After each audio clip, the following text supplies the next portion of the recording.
देश के इतिहास में पहली बार ऐसा हुआ कि एक मुख्यमंत्री को गिरफ्तार करने के लिए दिल्ली से लेकर रांची तक हाई वोल्टेज ड्रामा किया गया।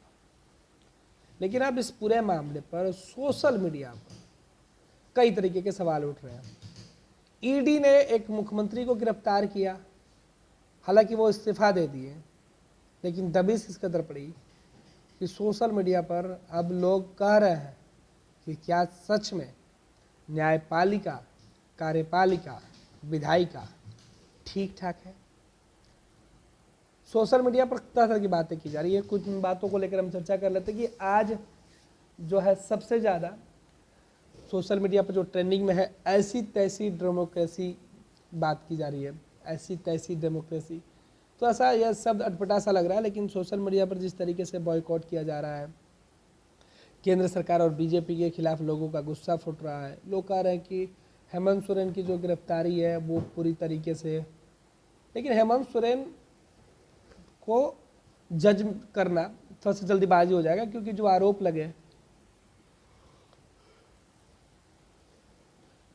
आरोप लगे वो गंभीर आरोप थे, भ्रष्टाचार से जुड़े आरोप थे।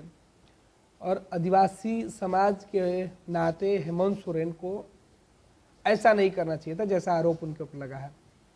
जमीन हड़पने का आरोप लगा, जमीन गलत तरीके से अपने नाम पर करवाने का आरोप लगा, और इसी चीज़ को लेकर ये तमाम चीज़ें, हालांकि उसे लेकर अब राजनीतिक बयानबाजी भी खूब हो रही है।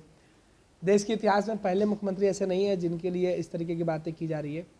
देश के इतिहास में कई ऐसे मुख्यमंत्री हुए हैं जो मुख्यमंत्री रहते हुए उनको गिरफ्तार किया गया, उनको इस्तीफा देना पड़ा। बिहार में ही लालू प्रसाद यादव थे, राबड़ी देवी को मुख्यमंत्री बनाया, उसके बाद सीबीआई ने उनको गिरफ्तार किया। जयललिता थी, उनकी आय से अधिक के संपत्ति के मामले में गिरफ्तारी की गई। जो बीजेपी के अभिनेता हैं येद्रप्पा, उनकी गिरफ्तारी हुई। ये कोई नया मामला नहीं है, लेकिन नए तरीके से ईडी ने जिस तरीके से गिरफ्तारी की है उस पर सवाल उठ रहा है। हालांकि हेमंत सोरेन दिल्ली तक दौड़ लगा रहे थे, दिल्ली तक हेमंत सोरेन जाकर बीजेपी के सामने उन्होंने जो अमित शाह या फिर कह दे बीजेपी के जो शीर्ष नेतृत्व है, समझौता करने की कोशिश की थी, लेकिन वो समझौता सफल नहीं हो पाया। और जब हेमंत दिल्ली में थे तो ईडी ने जिस तरीके से एक्शन लिया था कि हेमंत परेशान हो गए थे और हेमंत को भागना पड़ा था। 40 घंटे तक हेमंत सोरेन गायब थे, ये सबको पता है। जांच एजेंसियों पर सवाल उठे थे कि आखिर इतनी बड़ी जांच एजेंसियां क्या कुछ कर पाई कि हेमंत सोरेन को खोज नहीं पाई।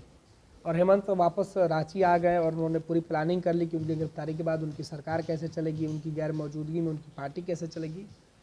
सोशल मीडिया पर जो बातें आ रही कि ऐसी तैसी डेमोक्रेसी की जो हम चर्चा कर रहे थे, चुनाव आयोग की चर्चा कर रहे थे, आज जो सबसे ज़्यादा जो ट्रेंडिंग में है सोशल मीडिया पर, उसकी चर्चा हम कर लेते हैं। और लोग लगातार करें कि सीधे तौर पर जो हेमंत सोरेन के साथ हुआ वो बता रहा है कि जो लोकतंत्र है उस पर खतरे की बात जो लोग कहते थे वो किस तरीके से इसके दावे मिल रहे हैं।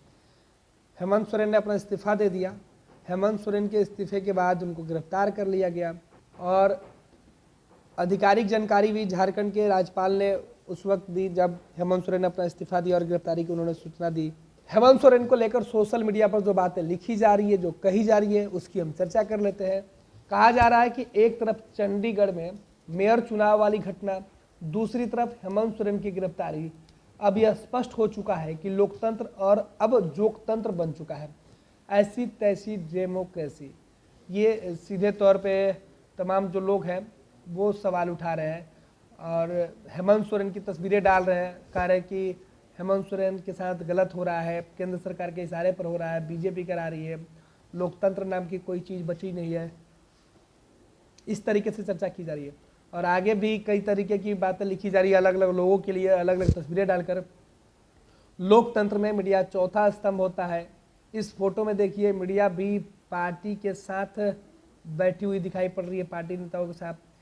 ऐसा होगा तो देश में निष्पक्षता कौन करेगा। तो कई तस्वीरें हैं जिसमें बीजेपी के बैठक में कुछ पत्रकारों को दिखाया जा रहा है और इस तरीके से अलग अलग चर्चा की जा रही है। सीधे तौर पर हमको इसको तो हमने पढ़ लिया और हम लोग विचार करेंगे, लेकिन आप देखिए ब्रह्मा विष्णु महेश, और इस प्रकार से सोशल मीडिया पर पूरी तरीके से लोग अलग अलग बातें लिख रहे हैं, अलग अलग सवाल पूछ रहे हैं और कह रहे हैं कि क्या सच में लोकतंत्र बचा हुआ है।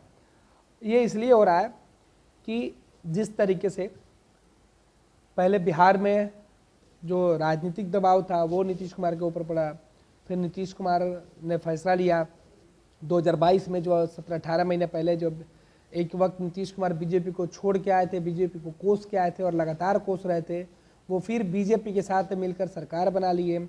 जो बीजेपी नीतीश कुमार को लेने के लिए तैयार नहीं थी, बीजेपी और जो बिहार की नीतीश कुमार की सरकार थी उसके ऊपर कई तरह के आरोप लगा रहे थे। तो तमाम विचारधारा को, तमाम बातों को बदल कर और अंत में फिर उन्हीं के साथ सरकार बनाना, और उसके बाद बिहार, झारखंड, चंडीगढ़, ये 3 घटनाएं पिछले 1 सप्ताह में होना भी कई तरीके के इशारे कर, और इसी चीज़ को लेकर विपक्ष के जो लोग हैं वो सवाल उठा रहे हैं। और सोशल मीडिया पर जो है सबसे ज़्यादा जो चर्चा है वो इसी बात को लेकर है कि क्या सच में अब डेमोक्रेसी नाम की कोई चीज़ नहीं बची है और इसकी ऐसी तैसी हो गई है।